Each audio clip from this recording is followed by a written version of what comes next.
Good morning, students. Today we will be doing derivatives. In derivatives, today we will be doing the concept of forward and futures.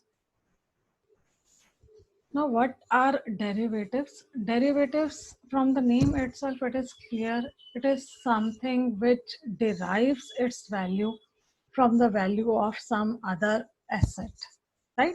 So, derivatives are nothing but the financial instruments whose value depends upon the value of some underlying asset. This underlying asset may be anything. It may be a commodity, it may be a financial asset, it may be tangible or intangible asset. Like underlying asset may be a share, it may be interest rate, it may be jute, cotton, oil, anything, right? The definition of derivative is given by Securities Contract Regulation Act 1956. According to this act, a derivative includes a security derived from a debt instrument, share, loan, risk investment, or contract for difference, or other form of security. That means underlying asset may be anything, and it is a contract which derives its value from the prices or index of prices of underlying securities, right? So a derivative is one which is deriving its value from the value of underlying asset. That means derivative doesn't have any value of its own. Its value is totally dependent upon value of the underlying asset. Suppose an index derivative is there, Sensex derivative is there. So here underlying asset is 30 shares which are there in Sensex. Whenever there is up or down in price of any one of the share, then value of Sensex derivative will change. So value of Sensex derivative, it depends upon the closing prices of shares which are included in Sensex, right? Now, what are the features of derivatives? Derivative is basically a contract. You must have done contract in business law. A contract, if it is a future contract, then it can be called derivative. So it is basically a contract where two parties, they agree to deal in some underlying asset in future at pre-specified terms, right? So contract is enter into today, terms and conditions are decided today, and time period is decided. After expiry of that time period, specified time period, the contract will be executed. So if I am entering into 1 month future, that means after 1 month, this future contract will be executed at pre-specified terms. A derivative does not have any value of its own. Its value depends upon value of underlying asset. This we have already done. The underlying asset may be physical, that means it may be commodity or anything else. It may be financial asset like share, debenture, etc. It may be tangible or intangible asset like currency rate, interest rate. So anything can be underlying asset. See, derivatives are only secondary market securities because these are created on already issued securities. You will never see a derivative, future, or option in a company's balance sheet. That means these are not used by companies or issuers for raising funds in the market. You know difference between primary and secondary market. In primary market, securities are issued to raise fund. In secondary market, already issued securities are traded. So derivatives are only secondary market securities. These are created as well as traded in the secondary market, right? The transactions in derivatives are generally cash settled for difference by entering into offsetting or squaring of transactions. In most of the derivatives, actual performance of the contract is not there. Suppose I have agreed to buy 100 units of a product from you at a pre-specified price after 1 month. This is a derivative contract, future contract. After 1 month, I have agreed to buy, right? If after 1 month price of this commodity increases, then if I perform the contract, I am gaining, because under the contract I am buying at a lower price. If I have to buy from the market, I will have to buy at a higher price, right? So I am gainer. Buyer is gainer if price is rising, and seller is loser if price is rising.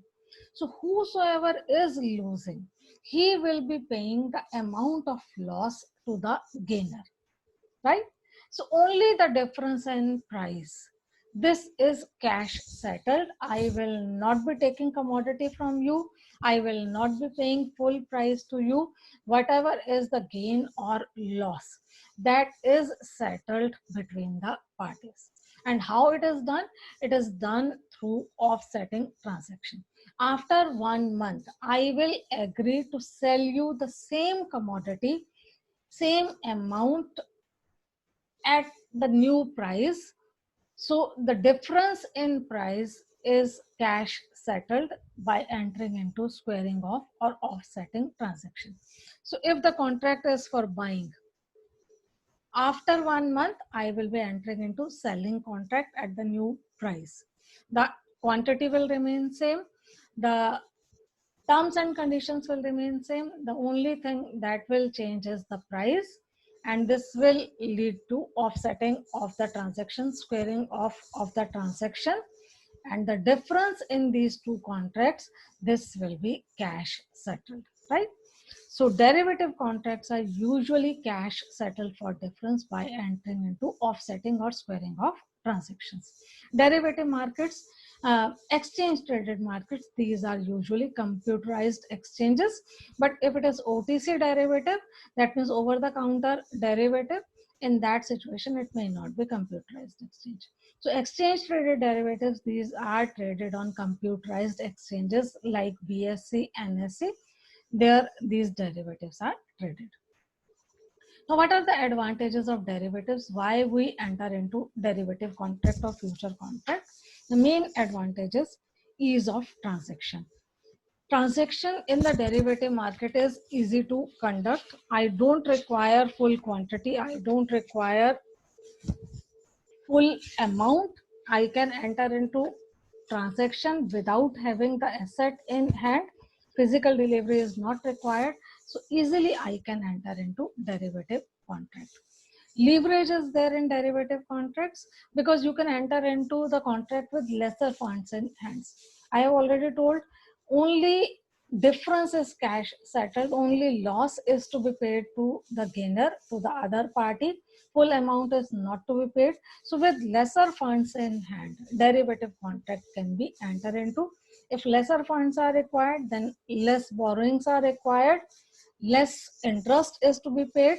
So low cost of funds is there in case of derivative contracts. Transactions are not actually happening because I am not delivering shares to you. So transaction cost will be on lower side, and because cost is on lower side, it will lead to increase return on investment, right? Many derivatives are tailor-made contracts. This point is applicable in case of OTC derivative only. In case of exchange traded derivatives, that means derivatives which are traded on recognized stock exchanges, the contract is standardized contract. Otherwise, in case of OTC market, private bilateral contracts are there, and these contracts are tailor-made contracts. That means parties to the contract, they can design contracts themselves depending upon their risk return preferences, right?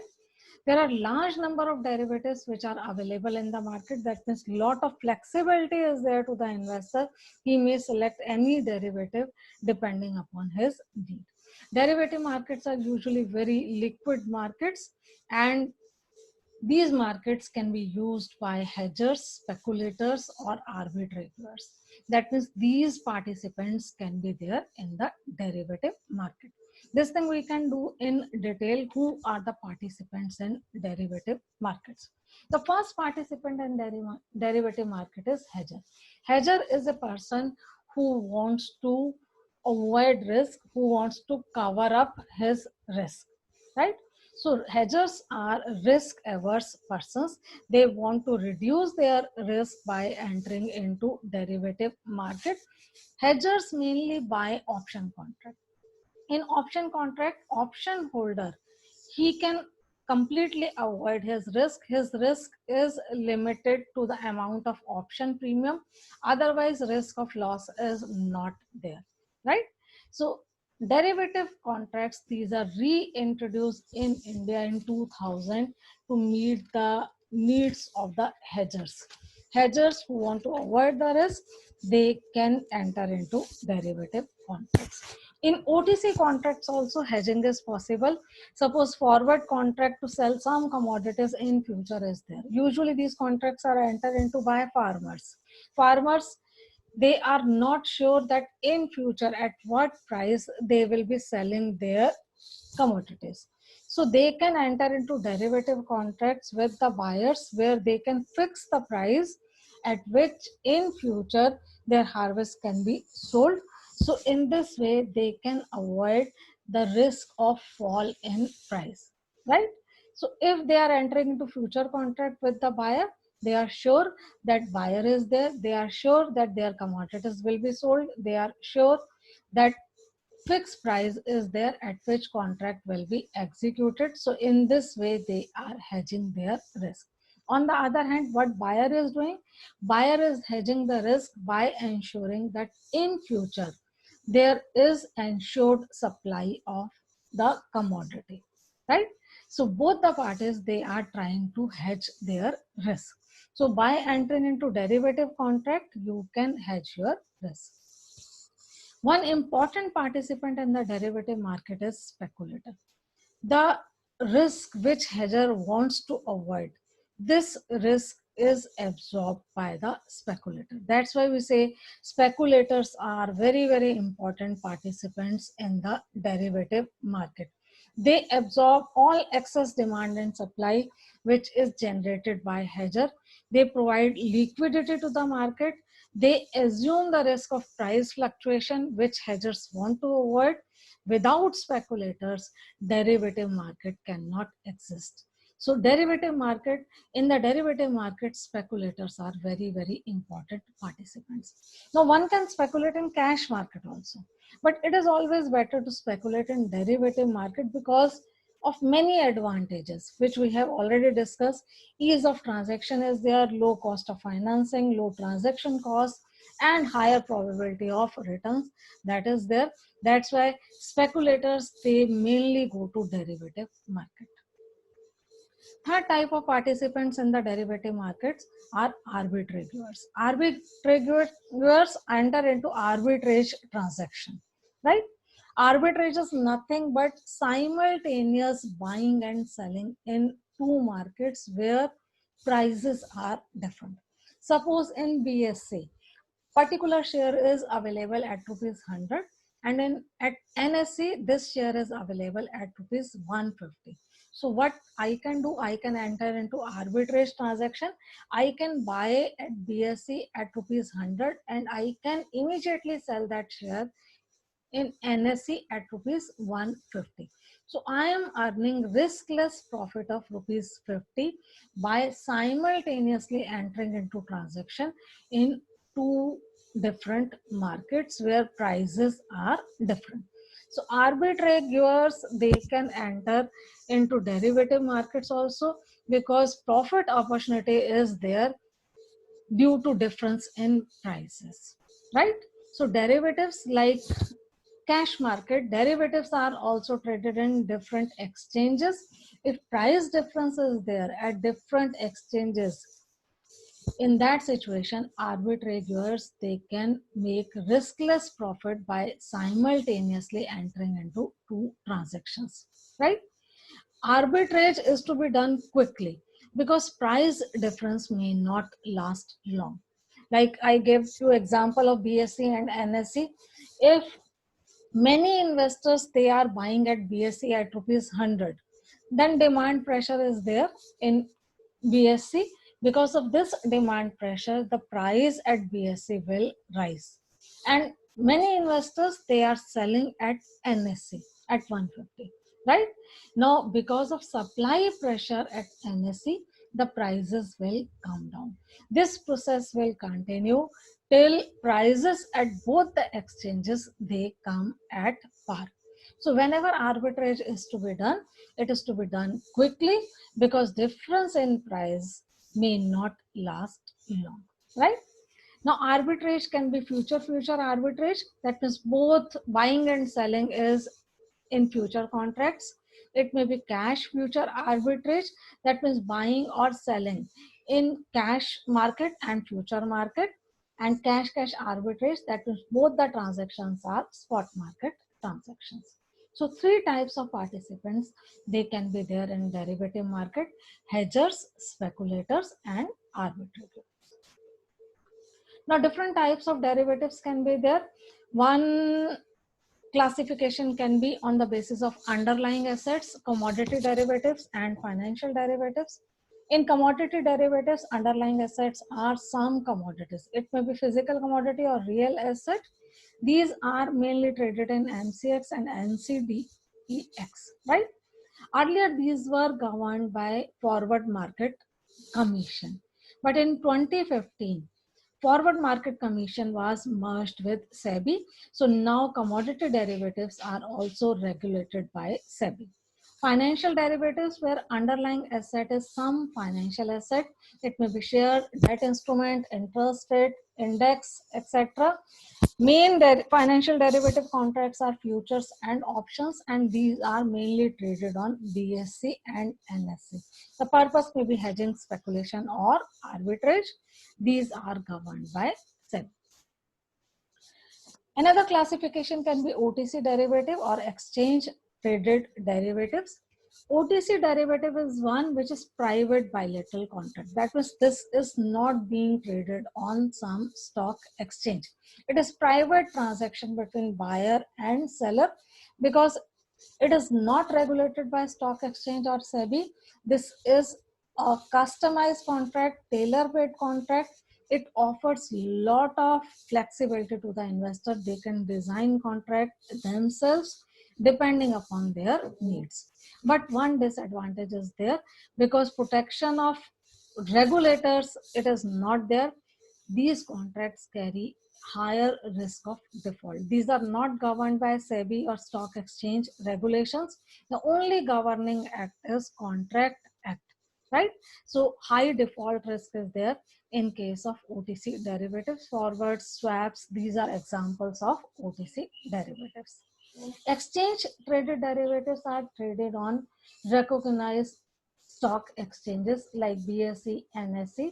These are standardized contracts, that means terms and conditions of exchange traded derivatives. These are standard. These are standardized contracts, that means terms and conditions are standardized. Price, terms of delivery, time period, all these are standard terms. These are completely governed by stock exchanges and SEBI, so they carry lesser default risk. Examples are futures and options, right? Derivative may be basic derivative. Basic derivatives are simple derivatives. These are understandable. These are simple things, contain simple features. Complex derivatives, where complex features are there, these are difficult to understand by ordinary investors. So usually brokers or bulk investors, they enter into complex derivatives. In your syllabus, three types of derivatives are there: forwards, futures, and options. The first one is forward contract. See what is the definition. A forward contract is a private bilateral agreement between two parties to exchange an asset for cash at a predetermined future date for a price that is specified today. The main thing is that it is a non-transferable future delivery contract, right? So see, what is a forward contract? It is a future delivery contract, which is a private bilateral agreement between two parties. From this, it is clear that forwards are not traded on exchanges. It is an OTC contract, private bilateral agreement between two parties, right? We can check features of forwards. It is an agreement to deal in future. It is OTC contract because forwards are not traded on stock exchanges. There is no standard form of forward contract. These are non-standardized, tailor-made contracts. That means these are designed as per the wishes, as per the needs of the parties. Forwards are not listed on stock exchanges. These are not governed by stock exchanges or SEBI regulations. Both the parties, they have obligation to perform the contract. These are generally settled by effective deliveries and payment of price. This is a difference with future contract. In future contract, usually the contract is settled for cash difference, but in forward contract, usually the contract is settled by effective delivery, that is actual delivery of the commodity or the underlying financial asset is there and full payment of price is there. See, forwards are non-transferable contracts. That means whosoever is the original party, that party will have to perform the contract on maturity. You cannot transfer the contract. Usually you cannot transfer the contract to the other party. Regarding payoff in forward, if market price rises, in that situation, buyer gains under the contract and seller loses. And if market price falls, in that situation, seller gains and buyer loses, right? Whatever is the gain of buyer, it becomes loss of the seller. So gains and losses of the buyer and seller are always symmetrical. Amount will remain same. So if buyer is losing, his loss is same as the gain of the seller, and vice versa is also true. So you can say the payoff of the buyer is the mirror image of the payoff of the seller. In mirror, opposite image is there. So opposite situation will be there. Gain of the buyer is the loss of the seller, but the amount will remain same, right? There are some limitations of forward contracts because these are not traded on the stock exchanges. These are non-centralized contracts. There is no one single place where these contracts can be entered into. The buyers and sellers, these are scattered all over India. So you will have to find them. This is like your real estate contracts where property dealers, these are scattered all over the place. You will have to find them, right? These are non-standardized tailor-made contracts. These are not regulated by stock exchanges or SEBI. Non-transferable because these are non-transferable. Liquidity is lower. These are heterogeneous in nature. Because of that also liquidity is on lower side. These are difficult to sell because these are non-standardized heterogeneous contracts. Keep this thing in mind. Homogeneous contracts are always easy to sell. Heterogeneous contracts are difficult to sell. So forwards are illiquid contracts because of non-transferability and heterogeneous nature. Higher risk of default is there because these are not governed by stock exchanges or SEBI. To overcome limitations of forward contracts, futures were introduced. In examination, usually the question comes, futures are improved version of forward contracts because these are introduced to overcome limitations of forward contracts. See, what is a future contract? A future contract is an exchange traded contract. So difference from forward is there. Forward we did that forward is an OTC contract. Future is exchange traded contract to buy or sell a stated quantity of a commodity or financial claim at a specified price at a specified future date. It is a transferable future delivery contract. So again, the difference is there from forward contract. Forward is non-transferable contract.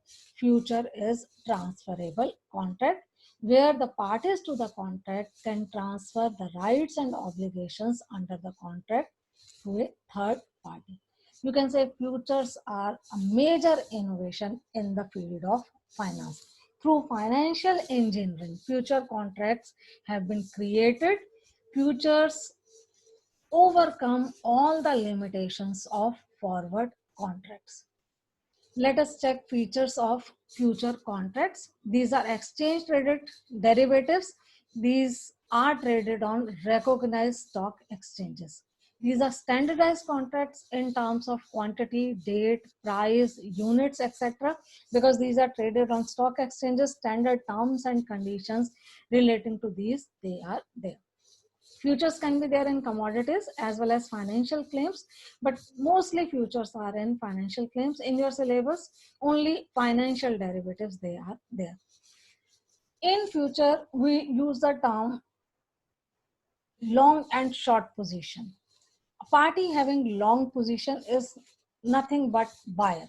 So buyer in future is called party having long position, and seller is called party having short position. So terminology is party having long position and party having short position. These are transferable contracts. That means original parties, they can transfer the contract to another party, and then on maturity, this another party, third party, can perform the contract.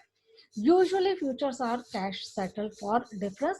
That means effective deliveries or full payment of price is not there.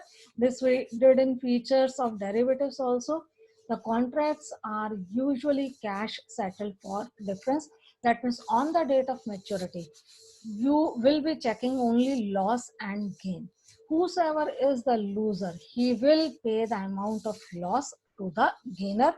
Full payment of price need not be there, and delivery of commodity or financial asset need not be there. Right? Now, for trading in future contract, intermediation of clearing houses must. If you are trading in future, then it is compulsory that contract between buyer and seller should be entered into through an intermediary. That intermediary is the clearing house of the stock exchange, right? This clearing house of the stock exchange provides counterparty default guarantee. That means if buyer is defaulting, on behalf of buyer, the clearing house will perform the contract, and if seller is defaulting, on behalf of seller, the clearing house will perform the contract. So counterparty default guarantee is given by clearing house. So clearing house is bearing the risk of default. To cover up its risk, clearing house imposes two conditions. One is margin requirement. That means in the beginning itself, both the parties must deposit some amount. This is called margin amount with the clearing house, right? This margin amount is paid in the beginning, and daily losses are settled through this margin amount. So daily marking to market is another condition which is imposed by clearing house. So suppose 1 month contract is there, it is entered into, and suppose the amount of the contract is 1 lakh, clearing house may impose 5% margin requirement. That means both buyer and seller, they will be depositing with clearing house rupees 5,000 each. This will remain in their margin account, right?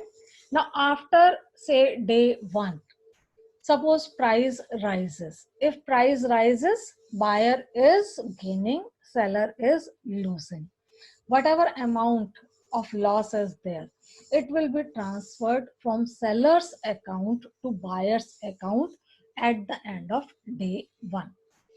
Suppose on day 2, again price rises. So from seller's account, again some amount will be transferred to buyer's account. So this is called daily marking to market. That means losses or gains are settled on daily basis. On the last day, that means on the maturity date, price is compared with the price of second last day, and whatever difference is there, this difference is settled. This is known as final settlement, right? two requirements. One, margin requirement. In the beginning, both the parties are required to deposit margin money. And then if margin money exhausts, in that situation, clearing house may ask you to replenish the margin money. Marking to market is done on daily basis. That means on day-to-day basis, gains and losses are settled from loser's account. Amount is transferred to gainer's account. So daily marking to market is there, and this thing ensures that no default is there.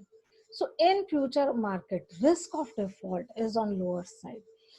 Counterparty default guarantee is there, margin requirement is there, daily marking to market is there, default risk is on lower side, lesser default risk as compared to forward, it is there in case of future contract, right? Trading mechanism is there, clearing house of the stock exchange. It acts as intermediary between buyer and seller. It performs each side of the contract and provides counterparty default guarantee.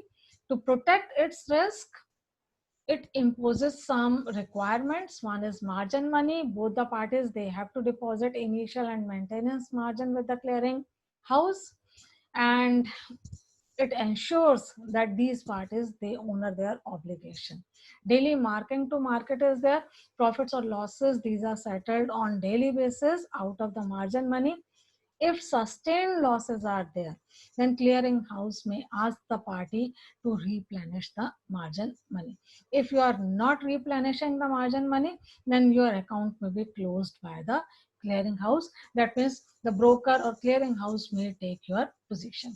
Price limits may also be imposed. If price in future market it goes beyond a limit, then circuit breaker may be imposed. Circuit breaker is there to halt the trading for some time. What is the purpose behind this halting? Purpose behind this stopping of trading for some time is to give some time to the investors to think. That means trading should not be there out of panic or out of greed. Rational trading should be there in the market, right? So price limits may also be imposed by the clearinghouse, usually 10% up or down. If it is there in price, then circuit breaker may be imposed. The main important conditions are counterparty default guarantee, margin money, and daily marking to market. These conditions, they are important, right? We can quickly do the difference between forward and future. Forward is a tailor-made contract, while future is a standardized contract. In forward, terms and conditions are negotiated between the parties, while in future, these terms and conditions are standard terms and conditions as per stock exchange requirement. Forward is OTC contract, while future is exchange traded contract. Forward usually involves effective deliveries and payment of prices. In future, usually the contract is settled for cash difference. And how cash difference? A settlement through cash difference is there by entering into offsetting or squaring of transaction. That is opposite kind of transaction is entered into. Margin requirement in forward, usually no margin requirement is there, but in future this is compulsory. Both the parties must deposit margin money with the clearing house. Marking to market in forwards, marking to market is not there. It is usually not there, though parties may decide for that. Usually daily marking to market is not there. Whatever gain or loss is there, it is to be settled on the maturity date itself. But in future, daily marking to market is there, right? Regarding transparency, because forward is OTC contract, transparency is not there in price fixation. Things are not publicly disclosed. In future contract, transparency is more. All prices, these are quoted on stock exchange sites.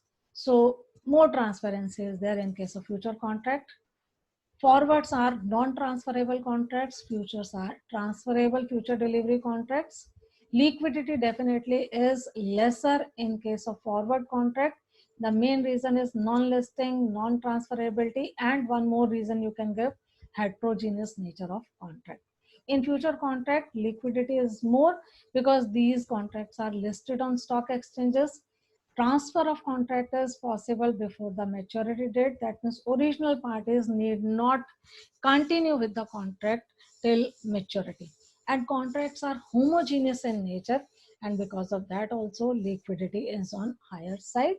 Because forwards are not governed by SEBI, higher default risk is there in case of forward contract, and in case of future contract, default risk is on lower side, right?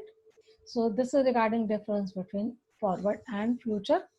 From this portion of the chapter, you can try these questions.